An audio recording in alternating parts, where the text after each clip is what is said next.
আসসালামু আলাইকুম pro football fans.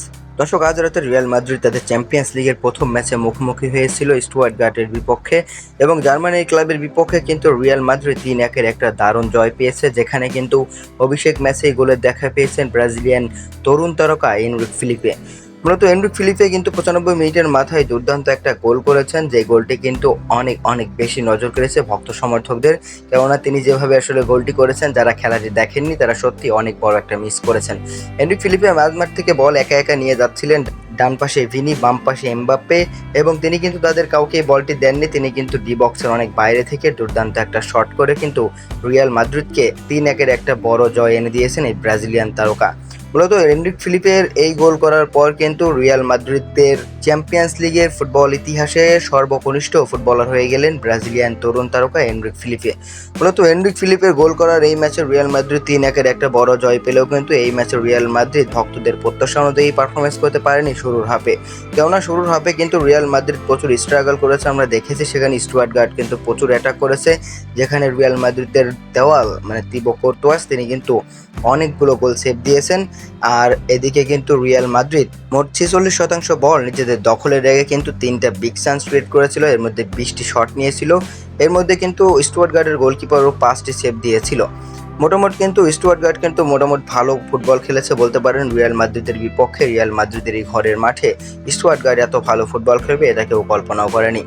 তবে সবকিছু ছাপিয়ে কিন্তু হাফ টাইমের আগে কোনো দলই গোলের দেখা পায়নি। হাফ টাইম পর ৪৬ মিনিটের মাথায় রদ্রিগোর অ্যাসিস্ট থেকে গোল করে বসেন কিলিয়ান এমবাপ্পে, এবং এই গোলটা হওয়ার পর কিন্তু ৬৮ মিনিটের মাথায় একবার গোল হজম করে রিয়াল মাদ্রিদ এবং ১-১ হয় সমতা। এবং শেষ পর্যন্ত কিন্তু ৮৩ মিনিটের মাথায় লুকা মডরিচের কর্নার থেকে কিন্তু অ্যান্টোনিও রুডিগার তিনি কিন্তু হেডে একটি গোল করে রিয়াল মাদ্রিদকে ২-১-এ এগিয়ে নেন। এবং শেষ মিনিটের দিকে কিন্তু একবারে লাস্ট মিনিটে এনরিক ফিলিপে দুর্দান্ত একটা গোল করেন এবং তাই শেষ পর্যন্ত কিন্তু রিয়াল মাদ্রিদ ৩-১-এর একটা জয় পেয়েছে। এই ম্যাচে কিলিয়ান এমবাপ্পে, রদ্রিগো গোয়েজ এবং তিবো কোর্তোয়াসের পারফরমেন্স ছিল দেখার মতো। তবে ভিনিসিয়াস জুনিয়র পারফরমেন্স আহামরি তেমন কিছু ভালো না হলেও কিন্তু ভিনিসিয়াস জুনিয়রও একটি গোলের দেখা পেতেন যদি না ওই বলটা পারে লাগতো। তবে সবকিছু ছাপিয়ে কিন্তু রিয়াল মাদ্রিদ ২০২৪-২৫ মৌসুমের চ্যাম্পিয়ন্স লিগের প্রথম ম্যাচে দুর্দান্ত জয় তুলে নিয়েছে। আর এই জয় তুলে নেওয়াটা কিন্তু খুবই দরকার ছিল মাদ্রিদিস্তাদের জন্য, কেননা প্রথম ম্যাচ থেকে জয় তুলে নিয়ে কিন্তু রিয়াল মাদ্রিদ চ্যাম্পিয়ন্স লিগের ২০২৪-২৫ মৌসুমটা শুরু করলো।